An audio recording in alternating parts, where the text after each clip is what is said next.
Patty and Amy, you inspire me. You really do. And I'm so glad that I could be there to experience you as you're on your journey. I'm going to sing this one as we prepare for your message, Patty. This one is by Daniel Namod.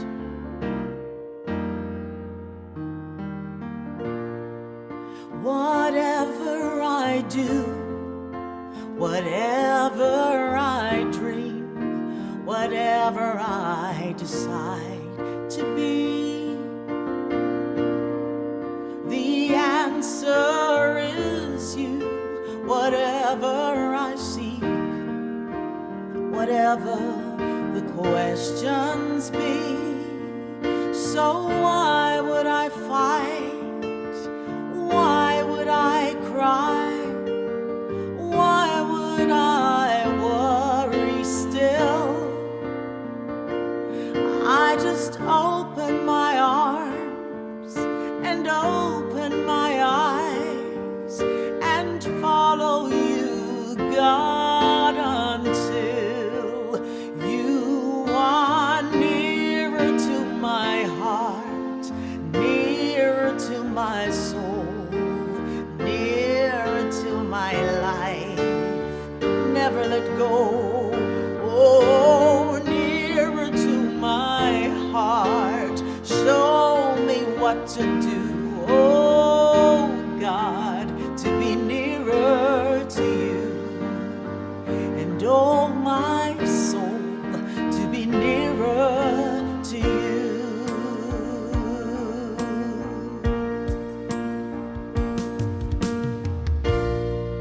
Whenever I hurt, whenever I fall, whenever I have lost my way, I know where to turn within. After all, you've seen me through my darkest day.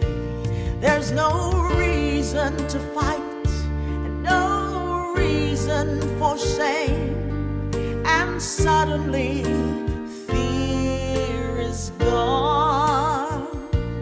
I just open my arms and whisper your name and find that all along you are nearer to my heart, nearer to my soul, nearer to my life. Never let me go.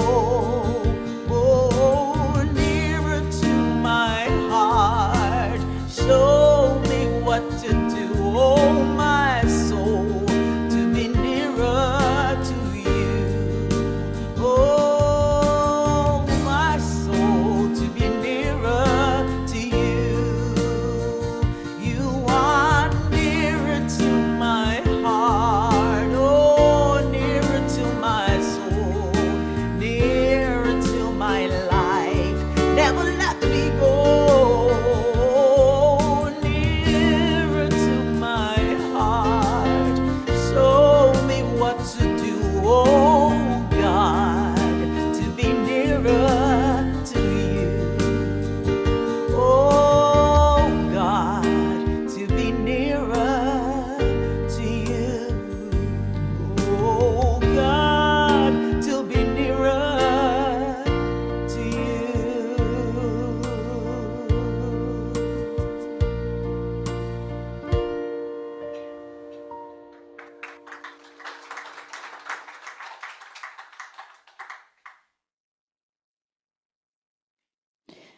Deidrey, that was perfect. Oh my gosh, it's almost like you read my message. Oh, wow.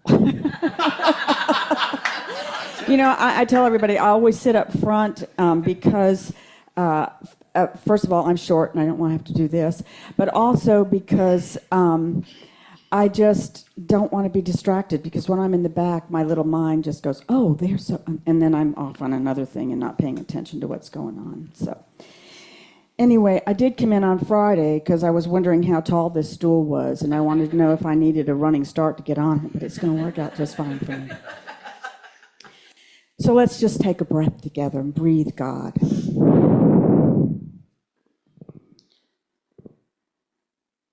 So today's message is spiritual direction and discovering the walls we erect. The good news is I've got notes, because if I didn't have notes, I don't know where we would wind up.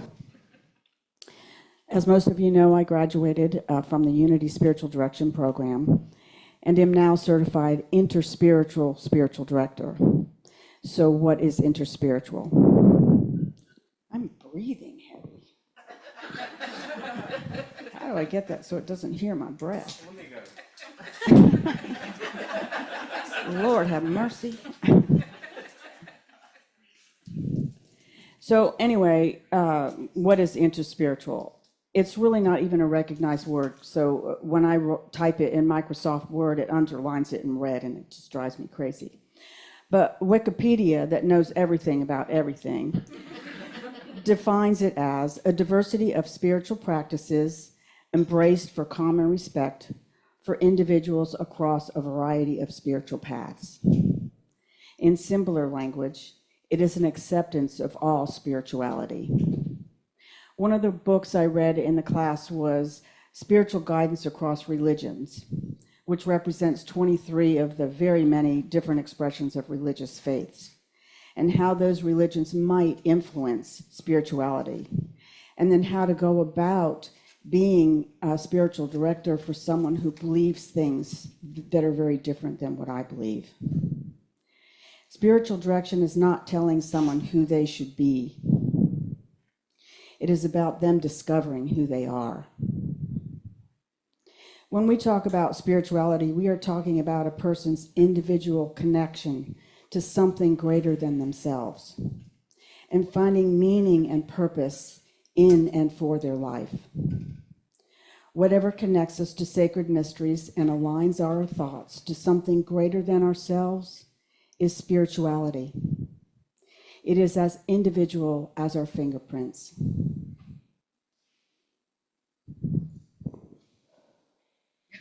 Really? Spiritual. Are you going to talk to me? I'm going to try and adjust this just a little. All right. Thank you. Can you hear me?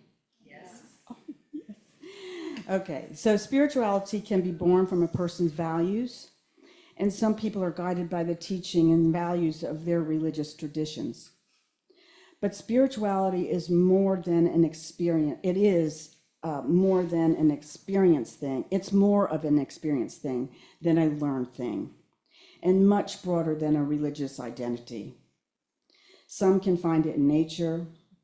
If you've ever stood at the edge of the Grand Canyon, the awe of it, you've been in touch with your spirituality. Some find it in relationships.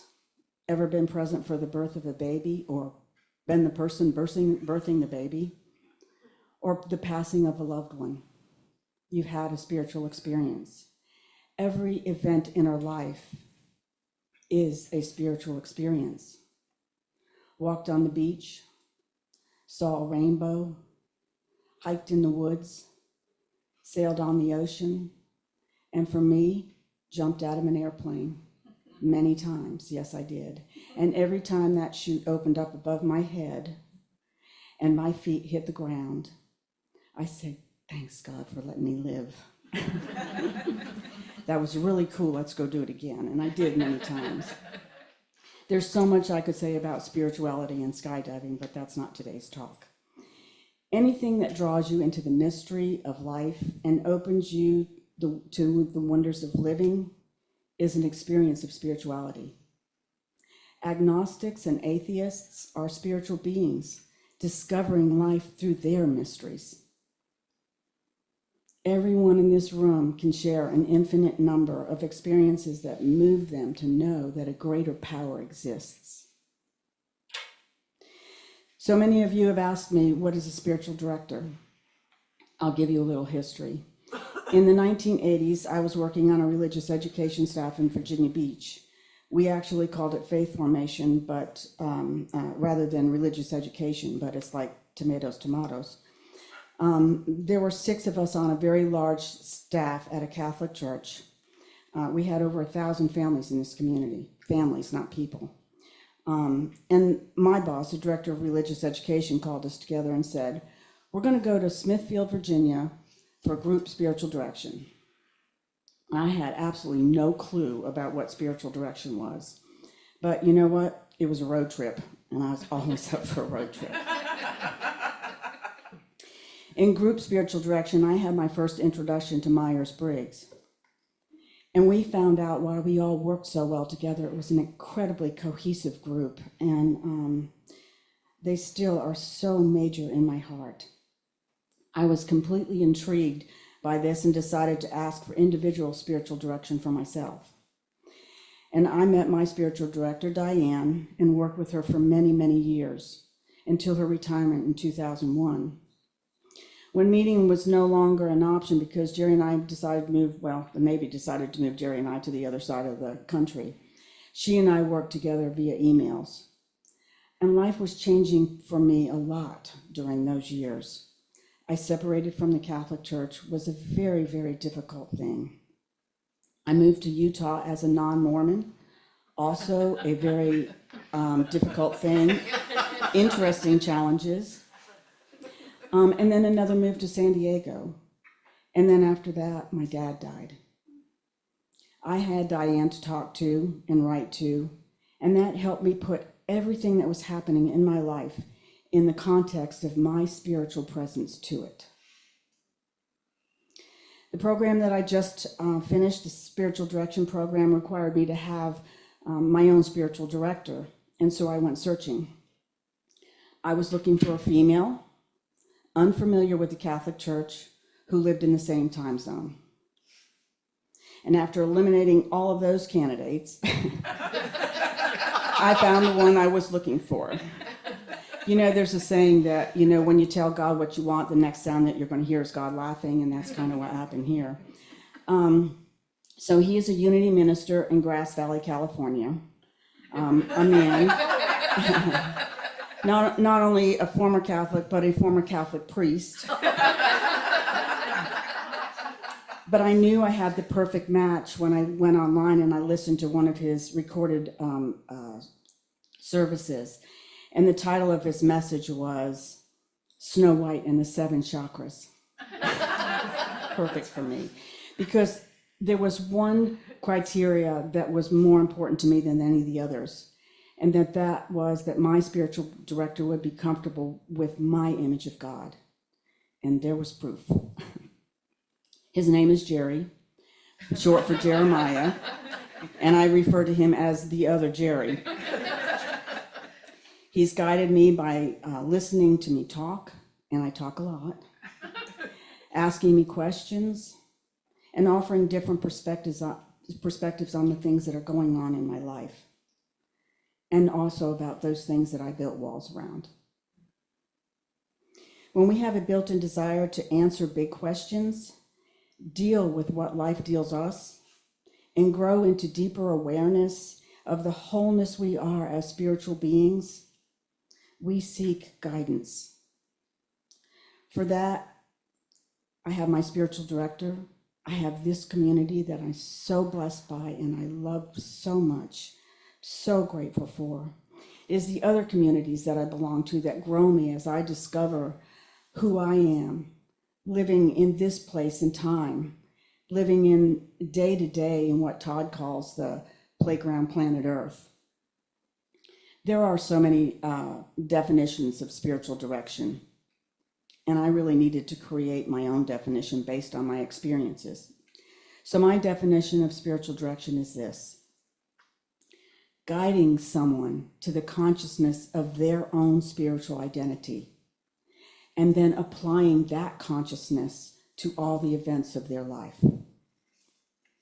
In all the ways that we can identify ourselves mentally, physically, emotionally, financially, spiritually, when we work for our potentials, we fulfill potentials. When we work for our limitations, we get limitations. We can know our spiritual potentials by exploring how our values meet and hold up to our experiences. We can identify the challenges and resistances we encounter or the ones we create for ourselves. Story time. So Jerry and I were living in San Diego, and I went upstairs to clean our bathroom. We had tile wall shower bathroom.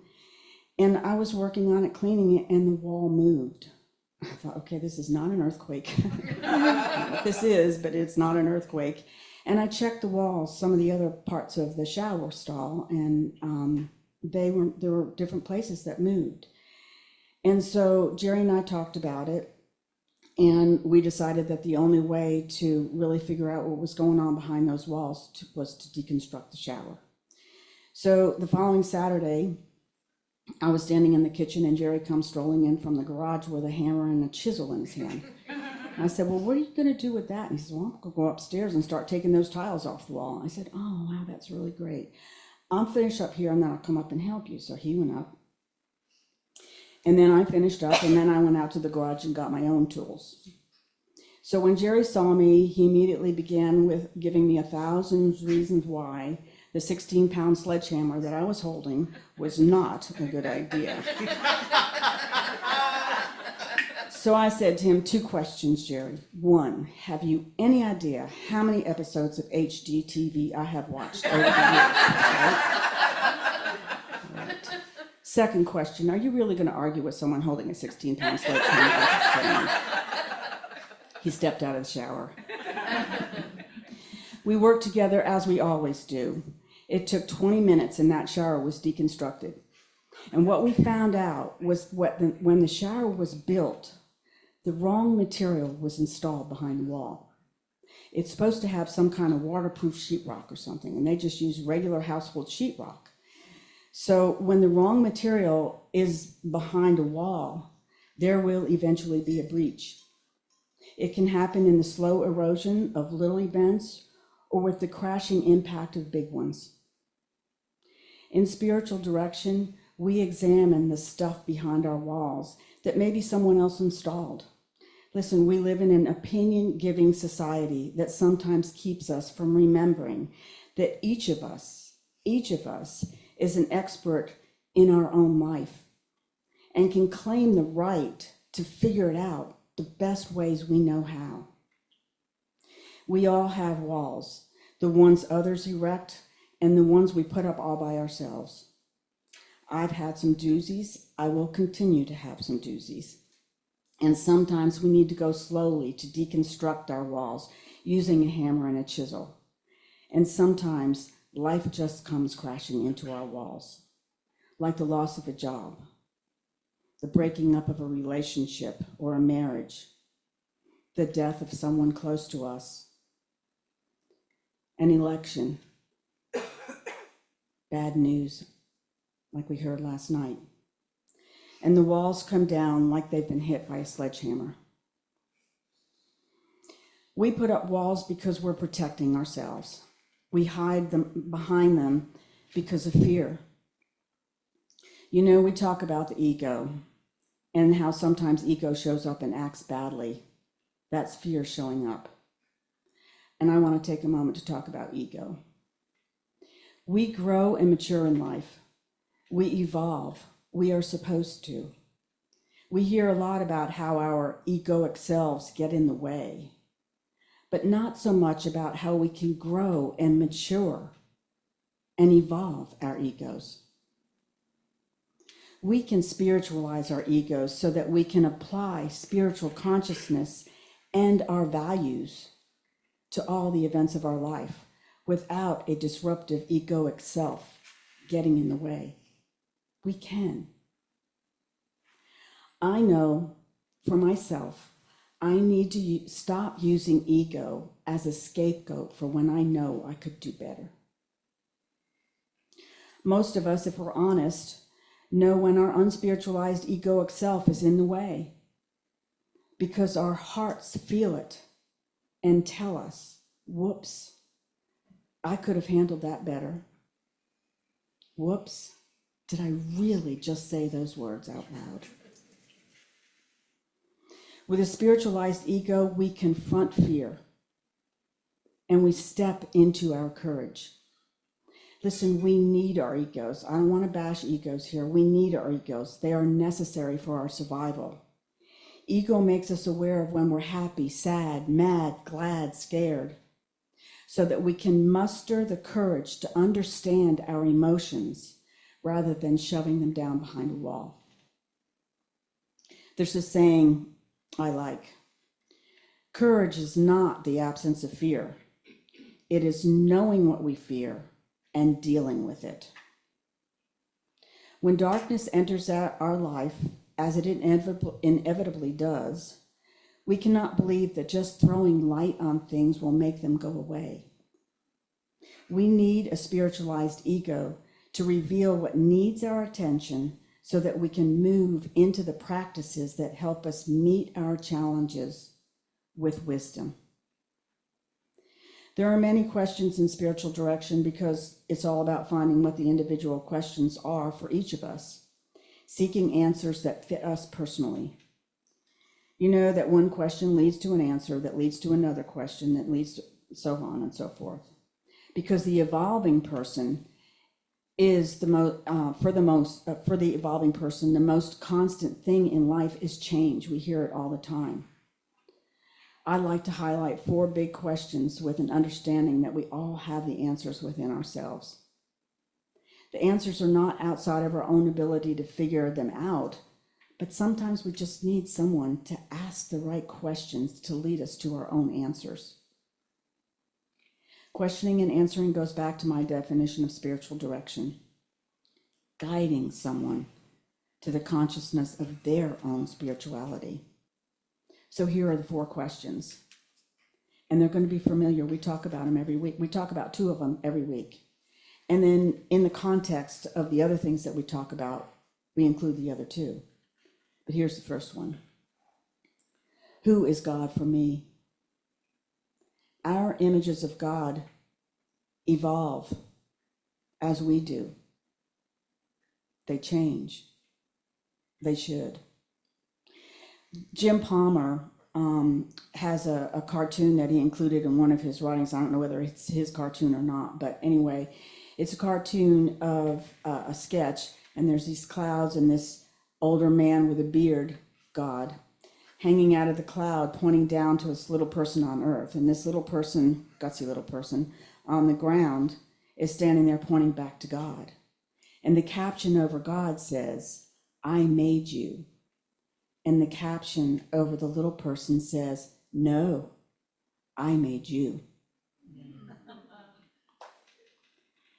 Wars and injustices have been perpetrated throughout time over what to believe about God.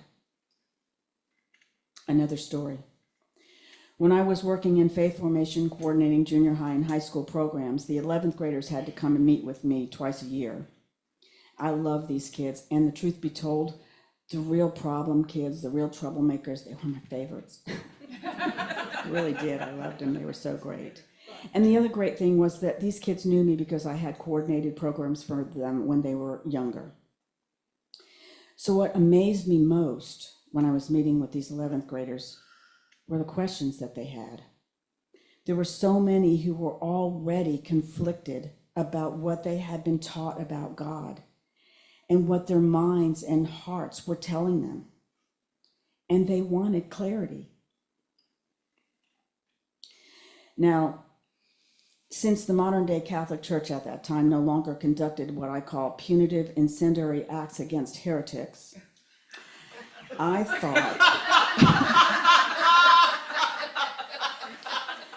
thought I would just tell the kids the truth. If someone tells you who or what God is and exactly what you must believe, lace up your sneakers and run. I didn't lose my job. I didn't get burned at the stake. And the kids were given the freedom to explore the God of their heart and mind. Principle 1, God is. That's faith. God is. How many walls do we build that obstruct our evolving vision of God's presence and power in our lives? How many walls have been built that keep others from knowing God through us? Spiritual direction offers freedom to explore. Question 2, another one every week. Who am I? Sometimes people will tell you all about themselves, but they really don't know who they are as spiritual beings. There's an adage that we've all heard.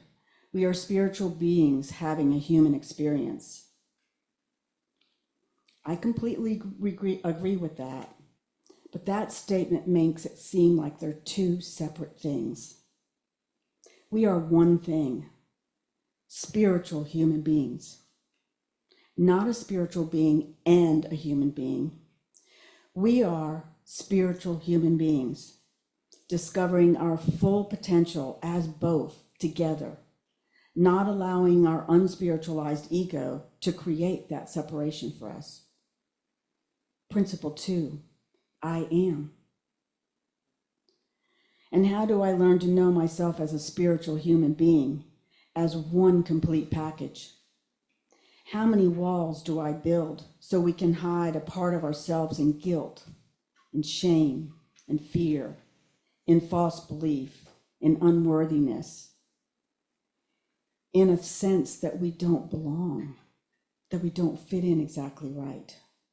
All of these things and anything that is not from love is a lie. Question 3, who are we? Each of us telling our stories of community, who the people are that matter to us and why. What are the tensions and conflicts we experience in community, with family, with friends, with co-workers, with faith communities, our neighbors? How many walls do we build to protect ourselves from our own communities? Question 4, who are they? This is a big one right now. How do we acknowledge and respond to the tensions and conflicts of our life as we experience other? How many walls have we built with us and them chiseled in stone? How many times, I have to ask myself this, how many times have I stood unlovingly in front of a them wall? These are the questions why I continue in spiritual direction for myself with my spiritual director. Life is unfolding new challenges and discoveries all the time, and each of us evolve in the unfolding of it. It has been an interesting 2 years for me. When I started in the spiritual direction program, I thought, oh my God, what are they going to teach me? I've been doing this stuff for over 40 years. And the honest truth of that is it was arrogant in me to think that. I really didn't learn a whole lot of new stuff, but oh my, have I had some walls crashing around me. I've gone deeply into some places that I didn't know were so deep, and I'm a better spiritual human being and have a greater awareness of the source of God that is greater than me and is expressing as me. We can look at the different ways that we take care of ourselves.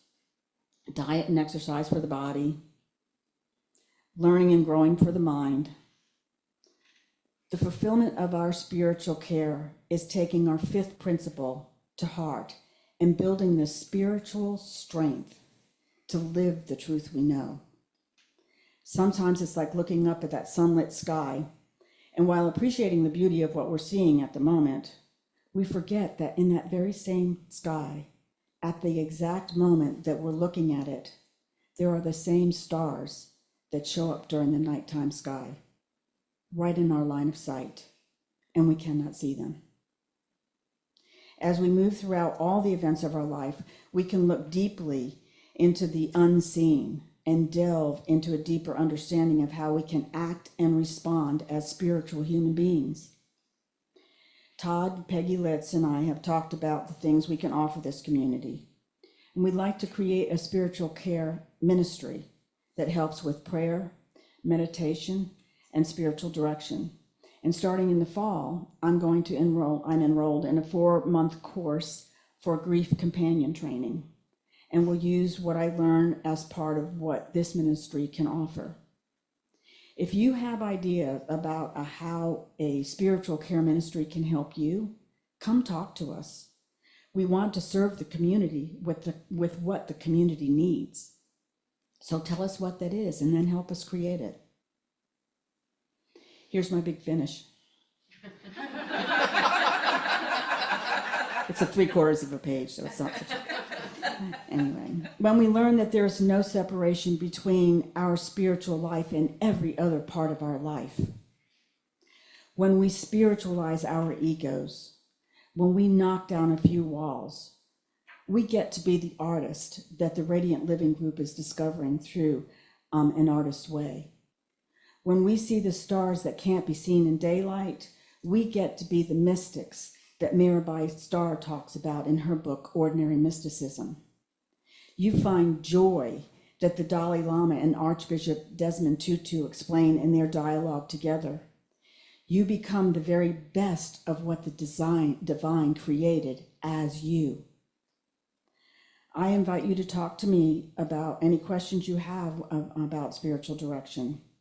Everything I've done in my life, religious education, studying science, energy and spirituality, doing my energy work with Reiki and sound, all of that has brought me to this exact moment.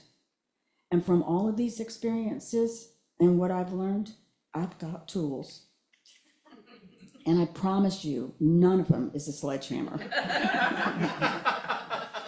If you're not in the area, let me know. We'll Zoom and meet. I am here to serve, and I'm so very blessed to be serving with all of you.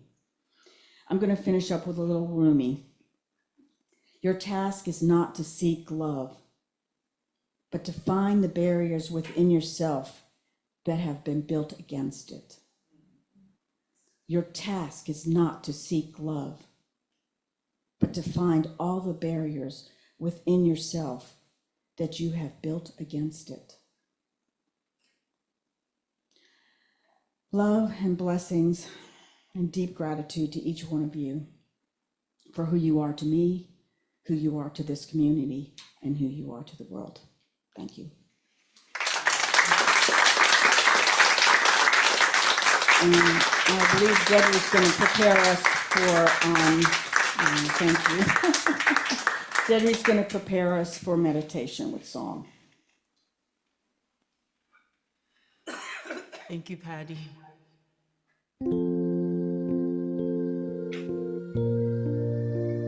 That was amazing.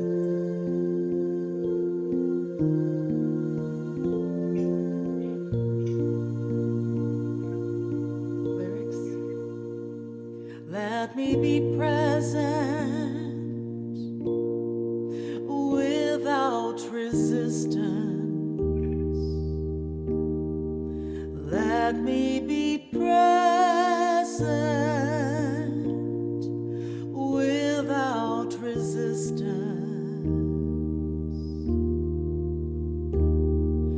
Sweet divinity fills me. Sweet divinity fills me till I'm at peace. Would you sing with me? Only acceptance without resistance. Only acceptance. Only acceptance without resistance. Sweet divinity fills me. Sweet divinity fills me till I'm at peace. And we're just going to take a nice deep breath and prepare ourselves to be open and receptive to the meditation that Patty has to offer us today.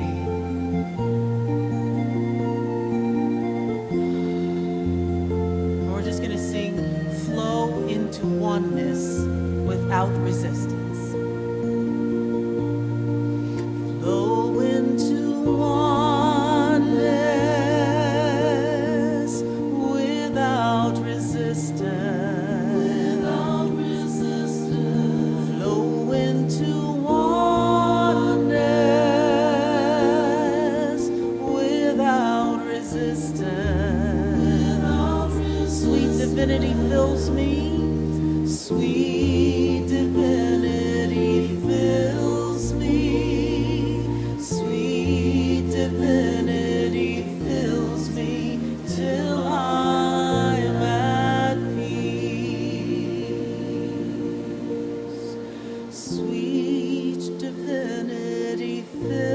fills me, sweet divinity fills me till I'm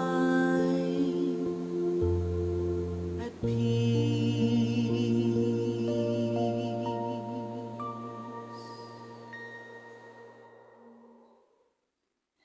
Ethnoc Iswaran writes about the Upanishads, and he wrote this about meditation. Meditation is not emptiness. It is a state of intense inner wakefulness. I invite you into your place of inner wakefulness. Close your eyes and soften your gaze. Take several deep inhaling breaths, allowing your exhale to be twice as long. With each breath, feel yourself relax deeper into the space where you are sitting. Claim this moment as a sacred connection to yourself in a state of quiet, intense, inner wakefulness. Allow your mind to look lovingly within itself.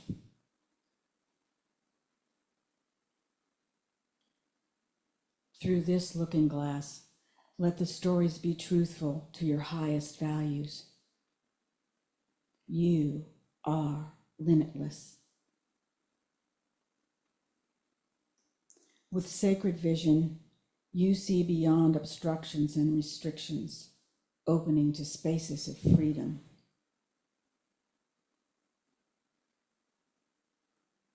The energy of life propels you forward, meeting challenges with strength and courage.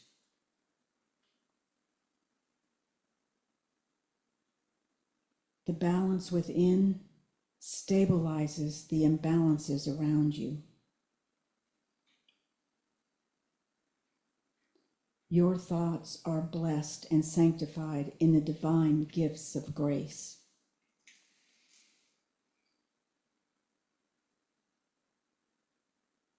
With intense inner wakefulness, trust and accept that the journeying with the guidance of Spirit, you know that in this exact moment, you are the most that you can be, and it is enough. In every next moment, you can become the most you can be in that moment, and it will be enough. All things that distract you from your highest potential are revealed, whatever they may be. Bless them for their lessons and release them with gratitude. Dream stories of unrestricted freedom, limited potential, and wisdom that speaks in a clear voice. I invite you to sit with this dream for a moment in silence.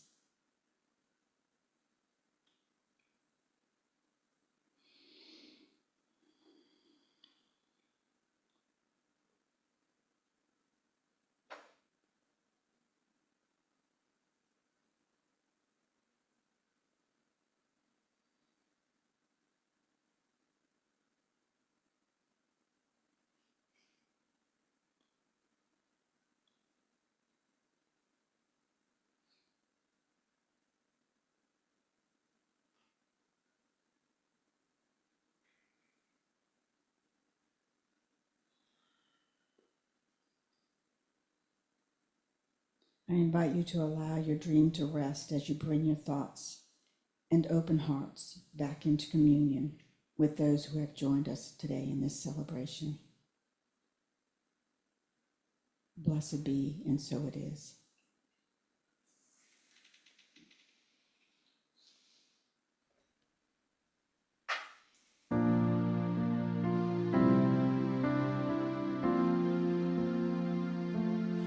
Alleluia, alleluia, alleluia, alleluia, alleluia.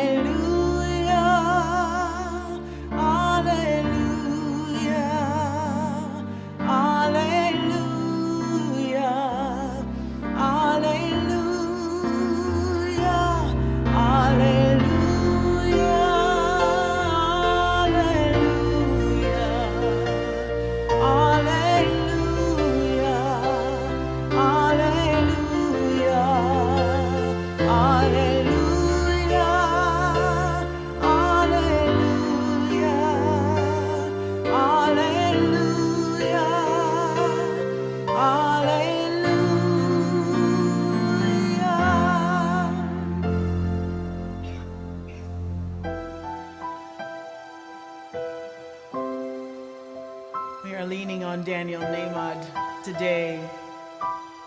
It's such a powerful message to me. The song that would make the most sense is Get Ready, My Soul. Get ready, my soul. I'm diving in. Get ready, my soul. Oh, I'm diving in to the deepest kind of love and the sweetest kind of life. Get ready, my soul. Get ready, my soul. Oh, I'm diving in. Get ready, my soul. I am diving in to the deepest kind of love and the sweetest kind of life. Get ready, my soul. Everything I've ever done and everything I've ever seen, everything I've lost or I've won, and everything I've ever dreamed has brought me here to this present moment here, to a new beginning here, and I'm seeing life so clearly now. Get ready, my soul. I am diving in. Get ready, my soul. Oh, I'm diving in to the deepest kind of love and the sweetest kind of life. Get ready, my soul. Here I go, deeper, deeper, deeper than I've ever been before. Here I go, closer, closer, closer to my sacred source. Here I go, deeper, deeper, deeper than I've ever been before. Here I go, closer, closer, closer to my sacred source. Get ready, my soul.